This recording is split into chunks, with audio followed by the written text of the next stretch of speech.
शादी विवाह के अवसर पर घोड़ी द्वारा चारपाई बाजोट पारात पर नृत्य कराया जाता है। साथ ही लोडिंग पिकअप लाइट वाली छतरी व घोड़ी हेतु संपर्क करें। बना भाई घोड़ी फार्म हाउस, मील रोड, नुद्री, महेंद्रा तान स्कूल के पास, ब्यावर। संपर्क करें अलादीन चीता, बना भाई चीता। Contact number 9784267476। सज्जन चीता 9571361199 पर संपर्क करें। नमस्कार, मैं हूं कुसुम, आप देख रहे हैं राजस्थान धड़का न्यूज। इस वक्त की बड़ी खबर। भगवाधारी पार्षद गिरिराज शर्मा बने सांगानेर विधानसभा के सारथी। गिरिराज शर्मा ग्रेटर नगर निगम के ऐसे पार्षद हैं जिनको भगवाधारी पार्षद के रूप में पहचाना जाता है, जिन्होंने अपने जुझारूपन से सांगानेर में एक विशेष मुकाम हासिल किया है, जिनको अपने वार्ड में विकास की गंगा बहाना आता है, जिनको सांगानेर विधायक भजनलाल शर्मा का सारथी माना जाता है। ब्यूरो रिपोर्ट, सादिक हिंदुस्तानी। जय हिंद साथियों, आप देख रहे हैं राजस्थान लड़का न्यूज़। मैं मोहम्मद सादिक हिंदुस्तानी, सांगानेर, जयपुर। आज हम वार्ड 89 के वार्ड पार्षद गिरिराज शर्मा जी, जो कि आज अपने कोई पहचान के मोहताज नहीं हैं। इनको पूरा सांगानेर नहीं, पूरा जयपुर, पूरा राजस्थान इनको पहचानता है। व्यवहार कुशल, मृदु भाषा और सरल स्वभाव के, जिन्होंने जिससे भी ये मिलते हैं उनको ये अट्रैक्शन, ऐसा अट्रैक्शन करते हैं कि वो उनका हो जाता है। सर, आपका बहुत बहुत स्वागत है हमारे चैनल पर। बहुत बहुत धन्यवाद आदिक भाई जी, और आपके चैनल का बहुत बहुत धन्यवाद। सर, आप एक बात बताइए, आप में क्या ऐसा अट्रैक्शन क्या है जो कि आप सबको अपने मोहित कर लेते हो? क्या कारण है? देखिए, अट्रैक्शन वाली बात तो कभी दिमाग में आई नहीं, लेकिन ये है कि व्यक्ति अगर किसी के पास जाता है तो अभाव में या प्रभाव में, और दो स्थिति में किसी के पास जाता है, कोई नेता के पास जाता है तो अभाव में आए उन सब व्यक्तियों की हमने मदद की और उनकी सहायता की, तो उन्होंने जाके एक दूसरे को बताया, और जिनके काम होते हैं वो अपने आप दूसरे बार आते हैं। सर, आप में काम की बहुत बड़ा एक जुनून है आप में। 89 मेरे अंदाज है जो सांगानेर में जितने भी जो क्या बोलते हैं वार्ड हैं, उनमें सबसे ज़्यादा मतलब आपके यहाँ काम हो रहा है। ऐसा क्या कारण है? मतलब आप हर लड़ाई करके कैसे भी अपने से अपने वार्ड को आप बहुत विकसित कर रहे हैं। देखिए, काम कराने की लगन हो और किसी चीज़ का लक्ष्य हो। जिस दिन मैं इस वार्ड में आया था उसी दिन मैंने लक्ष्य लिया था कि मेरा वार्ड एक आदर्श वार्ड के रूप में पहचान है, और काम कराने की अगर आपकी नीयत हो, काम कराने का लक्ष्य हो, तो आपके सारे काम होते हैं। अधिकारियों के साथ हम जाएंगे, एक बार नहीं करेगा, दो बार नहीं करेगा, तीन बार नहीं करेगा, चौथी बार जवाब क्या देगा? अपने आप काम करना पड़ेगा। और काम जो है हमारे व्यक्तिगत स्वार्थ के काम तो है नहीं, जनहित के काम है, तो जनहित के काम अधिकारियों को भी करना पड़ता है, सरकार को भी करना पड़ता है। आपको ध्यान है कि हमारे जो सरकार विपक्ष की थी, और उस स्थिति में 3 साल में आपने देखा होगा कि वार्ड के कोई भी काम होता था तो किस प्रकार से काम हुए, और अब तो हम सरकार भी हमारी है, तो हमारे को और भी ज़्यादा चुनौतियाँ हैं कि हम जो पहले से बेटर काम करवाएं और अधिक काम करवा के जो वार्ड के विकास कार्य हैं उनके साथ साथ हमारी सांगानेर की जो जनता जनार्दन के काम है वो भी हम करवाने का। सर, वैसे तो आप जुझारू हैं, लेकिन अब आपके साथ में ये सांगानेर के विधायक भजनलाल जी, जो कि प्रेजेंट में आप मुख्यमंत्री भी बन गए हैं और आपके खास हैं, खास तौर से, तो आप अपनी क्या सांगानेर की विकास का क्या एजेंडा रख रहे हैं आप? देखिए, मैंने उस समय भी कहा था कि भजनलाल जी उस ब्रज भूमि से आए हैं, और गोविंद की नगरी पर सांगा बाबा की धरा पर जब उन्होंने सेवा का काम किया, और उन्होंने प्रत्येक कार्यकर्ता, जो मेरे जैसा कोई भी कार्यकर्ता जो वास्तव में संगठन हित में काम कर रहा था, वो प्रत्येक कार्यकर्ता भजनलाल जी का खास है। और उन्होंने कभी भी संगठन में रहते हुए भी पिछले 20 साल से जब से काम कर रहे हैं, प्रदेश कार्यालय में आपने देखा कि उनकी ज़्यादातर रातें प्रदेश कार्यालय में गुजरी है, प्रदेश के प्रवास में गुजरी है। घर बार उन्होंने बिल्कुल 20 साल से लगभग त्याग कर संगठन में काम कर रहे हैं, और उसमें जो कार्यकर्ता जैसा काम करता हुआ उनको दिखता, तो पहले भी संगठन में जब हमारे धरने प्रदर्शन ऐसे होते थे तो मुझे भी खुशी होती थी। मेरे जैसे एक सामान्य से पार्षद को वो फ़ोन करके कहते थे कि आज आपकी संख्या अच्छी रही। तो मुझे लगता था कि प्रदेश का इस ओहदे पे बैठा हुआ व्यक्ति आज मेरे छोटे से एक पार्षद की मॉनिटरिंग रखा है। तो मतलब जो काम करने वाला व्यक्ति था उसको किस प्रकार से सम्मान किया जाए, कार्यकर्ता का कैसे सम्मान किया जाए, ये भजनलाल जी को अच्छी तरह आता था।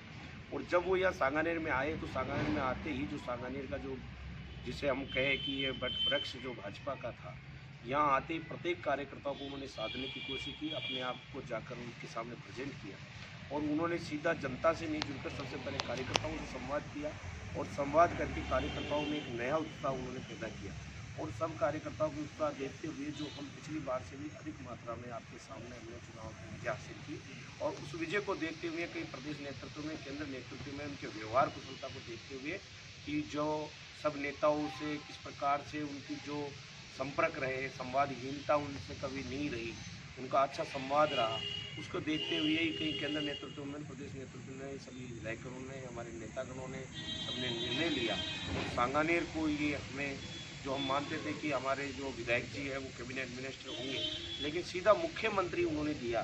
तो यह हमारे लिए भी एक बड़ा सौभाग्य की बात है कि हमने ऐसे व्यक्तित्व के लिए काम किया जिसको हम सांगानेर ही नहीं पूरे राजस्थान का जिम्मेदार मिलने के बाद में हमारे लिए भी एक चुनौती है कि जैसे ही सांगानेर के बाद में उनकी जिम्मेदारी राजस्थान की बनी है, तो मैं प्रत्येक कार्यकर्ताओं को भी कहना चाहूँगा कि अपने आप को सांगानेर में आप भजन लाल जी को एक आदर्श मानकर ऐसी कोई भी किसी प्रकार की छवि अपने आप में ना बनाए जिस पे भजन लाल जी पे कोई भी गलत प्रभाव पड़े। भजन लाल जी ने हमारी जो कार्यकर्ताओं के साथ गली गली दौड़ करके सारा जायजा लिया है सांगानेर का और हम तो सौभाग्यशाली है कि ऐसा मुख्यमंत्री हमें मिला है जो सांगानेर की प्रत्येक गली की प्रत्येक समस्याओं को चुनाव के दौरान उन्होंने नोट किया और सबसे पहले जैसे ही ये जब कार्यक्रमों से सबसे फ्री होंगे वो पुनः सांगानेर के कार्यकर्ताओं के साथ में प्रत्येक जो हमारे गली मोहल्ले के विकास समिति के लोग हैं, व्यापार मंडलों के लोग हैं, हमारे छोटे जो रेडी पटरी वाले लोग हैं, उनके साथ में बैठ कर फिर विकास की जो एजेंडा बनाकर वो काम करने के लिए उनका जो लक्ष्य लिया है, तो मैं मानता हूँ कि सांगानेर में जो विकास में इसमें 4 चांद लगेंगे और सांगानेर के साथ साथ राजस्थान में आप देखिए कि किस प्रकार एक सामान्य से कार्यकर्ताओं को भाजपा ने अपना मुख्यमंत्री चुना है। तो पूरे राजस्थान में आपने देखा कि किस प्रकार अपराधों पर लगाम एक ऐसा संगठन मतलब मजबूत किया है आपने। सबसे पहले मैंने पूरा मतलब सभी लोगों की जुबान पर यह है कि सबसे पहले जो वो आए उनको भारी माना गया, लेकिन आपने सबसे पहले आपने उनका समर्थन किया। तो आप भी संगठन के लिए बहुत मतलब एक बहुत बड़ी मजबूत बड़ी मतलब प्रतीत होने वाले हैं आगे। तो क्या आप भी प्रदेश में जाने वाले हैं?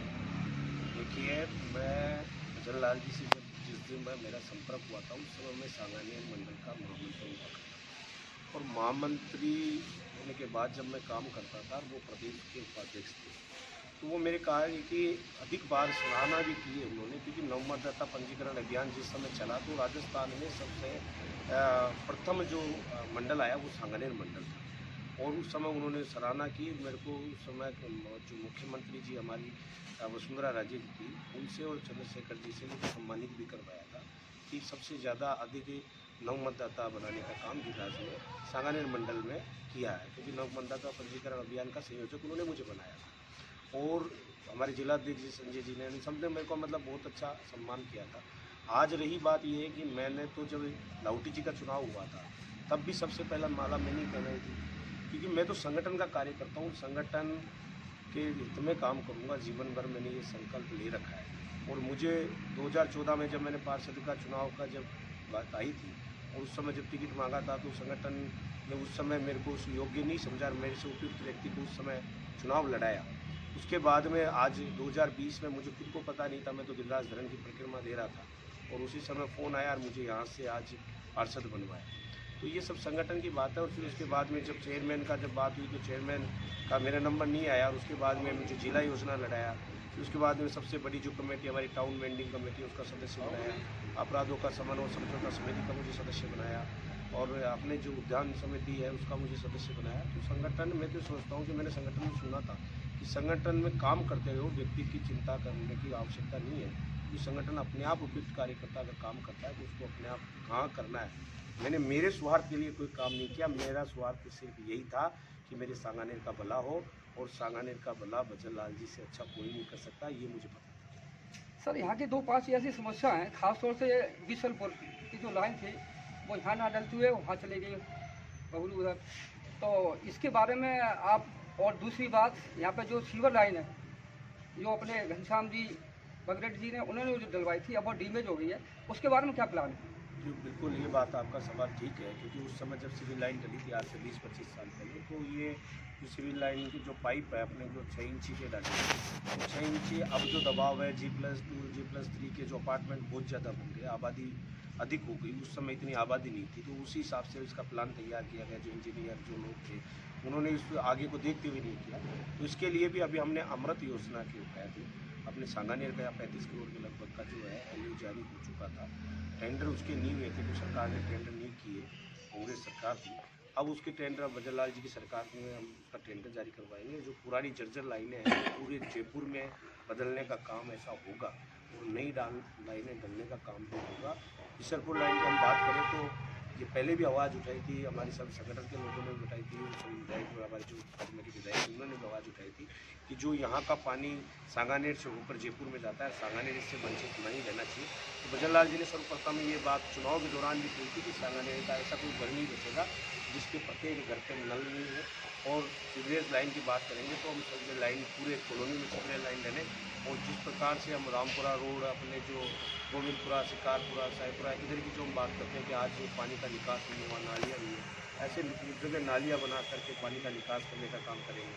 और जो अवैध जो जितने भी गुच्छड़ खाने हैं जो आप देखते हो मालपुरा गेट पे, जिस प्रकार से रेलवे स्टेशन पे, रामपुरा रोड पे, पुलिया पे, रितु कांटे पे जिस प्रकार के अवैध गुच्छड़ खाने चल रहे हैं, इनके लिए भी अभी नगर निगम एक नई गाइडलाइन ला रहा है, और उस नई गाइडलाइन के तहत हम जितने भी अवैध गुच्छड़ खानों को भी कार्रवाई करेंगे, और अवैध गुच्छड़ खाने जो है वो सांगानेर से बंद होंगे। सर एक और समस्या यहाँ पर जो है, सबसे ज़्यादा समस्या है अपने सांगानेर मार्केट में जान की बहुत बड़ी समस्या है। उसके बारे में, और दूसरा क्या है अपना हॉस्पिटल, जो ये कि सब्जी मंडी के वहाँ पर है ना, वहाँ पर निकलने में दिक्कत आती है, लोगों को काफ़ी परेशानी है। उसके बारे में क्या प्लान है?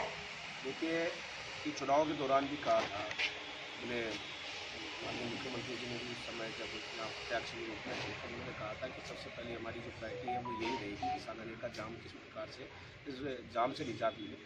उसके लिए जो हमारी सेक्टर रोड जो है, जो डिग्गी रोड से सीधा मानसू रोड को जोड़ती है, उसके लिए हम काम करेंगे। हॉस्पिटल की जो पुलिस जेल के पास जो जगह है वो आवंटन हो चुकी है, और वहाँ जो हॉस्पिटल है वहाँ बनाने का काम करेंगे। और यातायात के लिए, और उनका लक्ष्य तो ये है कि सांगानेर में हम मेट्रो जो है उससे भी जोड़ेंगे। आने वाले समय में आप देखिए कि सांगानेर के लिए कितने जो है विकास के रास्ते खुलने वाले हैं। सांगानेर में एक नए जो हम बात करें तो एक नए आयाम भी स्थापित होंगे। जो बिजनेस क्लास के हिसाब से हम बात करें तो उसमें कपड़े के मामले में सांगानेर विश्व प्रसिद्ध में यहाँ के रंगाई छपाई के नाम पे जो है उनकी आत्मा, जो सांगानेर की जो आत्मा है वो रंगाई छपाई। सर क्या मैं आगामी प्रदेश संगठन से बात कर रहा हूँ? देखिए आगामी जो प्रदेश है कि क्या है, मैंने बताया कि मैं तो सिर्फ अभी पार्षद हूँ, और मुझे इसी में मैं बहुत खुश हूँ कि मुझे संगठन ने इतनी बड़ी जिम्मेदारी दे रखी है कि संगठन कि मेरी औकात तो एक कॉलोनी के लायक नहीं है कि मैं आज कॉलोनी में जाके कह दूँ कि मुझे कॉलोनी का अध्यक्ष बना दूँ, तो भी शायद मेरे को इसके लिए उपयुक्त नहीं समझे, क्योंकि संगठन के साथ धागे में बंधा हुआ हूँ। तो आज मैं बात का पार्षद हूँ, जो संगठन करेगा वो अच्छा करेगा, ये मुझे विश्वास है। अंतिम सर, आप हमारे सांगानेर और अपनी खासतौर से राजस्थान की जनता को क्या मैसेज देना चाहते हैं? देखिए राजस्थान की जनता को मैं यही मैसेज देना चाहूँगा कि जिस प्रकार हमारे भजनलाल जी माननीय मुख्यमंत्री स्वच्छ भारत अभियान जो हमारे प्रधानमंत्री जी ने चलाया है, और उस स्वच्छ भारत अभियान को गति दे रहे हैं, क्योंकि 22 जनवरी को हमारे रामलला जी अयोध्या में विराजमान हो रहे हैं, और उसके तहत आज उन्होंने वो लिया है, संकल्प लिया है कि पूरे राजस्थान के प्रत्येक मंदिर, धार्मिक स्थल, पार्क, हमारे जो जितने भी चौराहे हैं उन पे साफ़ सुथरी जगह में कचरा मुक्त जो राजस्थान है वो हो, और कचरा मुक्त जयपुर हो। उसी कड़ी में मैं सांगानेर की जनता को विशेष रूप से कहना चाहूँगा कि हमारी सबकी जिम्मेदारी बनती है कि हमारा जो लाल पूरे राजस्थान का नेतृत्व करते हुए उसमें संकल्प के साथ काम कर रहा है, तो हम सांगानेर में पूरी स्वच्छता सफाई के साथ करते हुए आगामी 22 जनवरी को हम रामलला की दिवाली को मनाएं, और घर पे दीपक जलाकर, रंगोली बनाकर, मिठाई पकवान बनाकर हम जो आगामी 22 जनवरी तक एक बहुत बड़ा उत्सव के रूप में, हम महादिवाली के रूप में 22 जनवरी को मनाएं, यही कहते हैं। जय श्री राम। बहुत बहुत धन्यवाद। आप देखते रहिए राजस्थान धड़का न्यूज़ में मोहम्मद सादी हिंदुस्तानी।